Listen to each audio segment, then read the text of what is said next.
G'day fellow whippersnappers, my name is Tanya and I hope to one day have the necessary koalifications to be a koala keeper. So today I'd love to talk to you all about these beautiful fluff balls. Koalas can be found in a variety of habitats ranging from coastal islands and eucalypt forests to inland woodlands. Koalas will only occur if the habitat is suitable. There are two very important factors which create suitable habitat for koalas, and this is A, the presence of eucalypt species, and B, the presence of other koalas. So koalas inhabit temperate regions along Australia's east and southern coasts.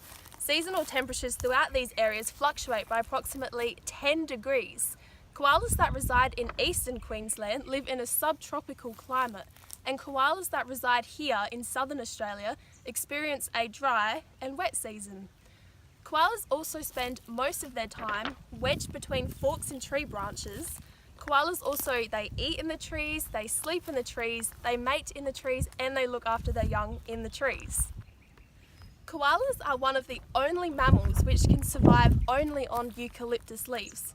Eucalyptus leaves are very low in nutrition and are also very fibrous, and to most other animals they are extremely toxic.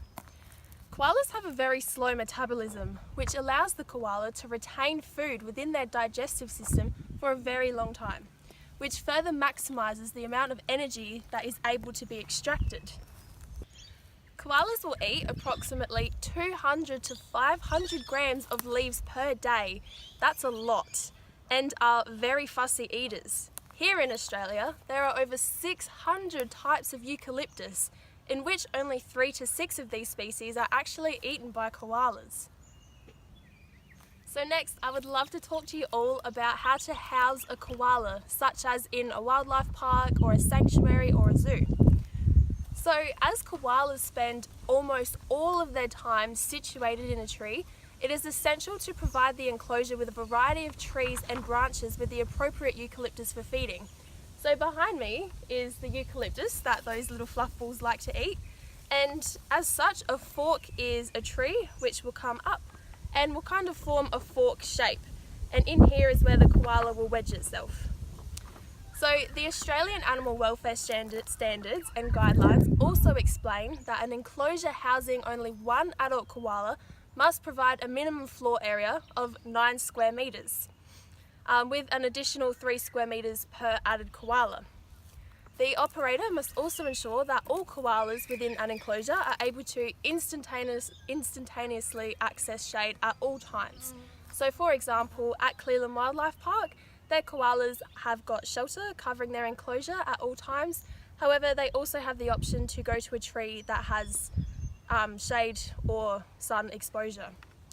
So koala enclosures also require regular cleaning just to ensure that the enclosure's hygiene and appearance is upheld. This is usually performed in the morning and occasionally in the afternoon.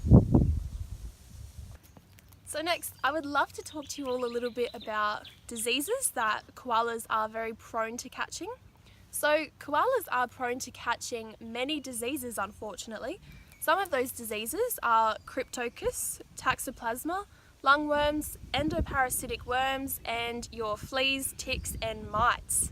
However, the most severe disease which is responsible for many koala deaths is chlamydia. Chlamydia is a bacterium that causes reproductive diseases in both male and female koalas. Just like humans, chlamydia is spread sexually. Chlamydia causes blindness and infertility in koalas and can cause death. If a koala has chlamydia, signs to look out for are discharge from both eyes, urinary tract infection which can be seen through constant dribbling, or a brown to red stain on the koala's fur, which is usually found here. Finally, inflammation to female koala ovaries. Now, you're probably wondering what I've got behind me here. Well, I've been spending a lot of koality time with Zoe the koala joey.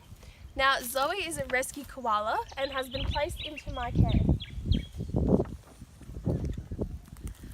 So, I'll just get Zoe out here. Come on, Zoe. There we go. So judging by Zoe's body weight and her features, I'd say she's about 160 days old. Zoe now has darker hair on her head and shoulders and fine hair all over her body. Zoe is fed about 22 millimetres of Wombaroo milk formula as suggested by koala guidelines. So Zoe's artificial pouch also has artificial heating, which is at a temperature of 34 degrees. In another 2 months or so, Zoe will no longer require any artificial heating. And so due to Zoe's age, in another couple of weeks, she will no longer be in her artificial pouch. Rather, she will be out exploring the world. So she will also begin weaning onto a eucalyptus diet, and once Zoe is completely grown, she will be hopefully released back out into the wild. So just to finish up here, koalas are considered to be a vulnerable species. This is due to a rapid decline in koala population numbers because of human interference and habitat destruction. So, let's join forces to save this beautiful species from becoming endangered by conserving and protecting their habitat and supporting koala breeding programs. And please, spread the word. Thanks for listening.